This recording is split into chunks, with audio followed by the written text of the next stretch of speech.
You ask Tiger to solve. This deals with linear equations with one unknown. The final result is d equals 1. Let's solve it step by step. Simplify the expression.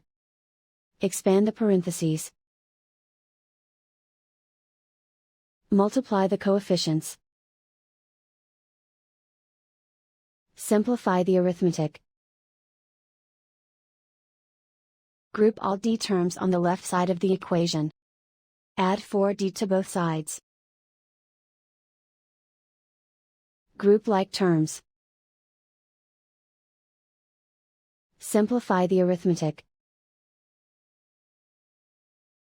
Group like terms. Simplify the arithmetic. Group all constants on the right side of the equation. Subtract 10 from both sides. Simplify the arithmetic.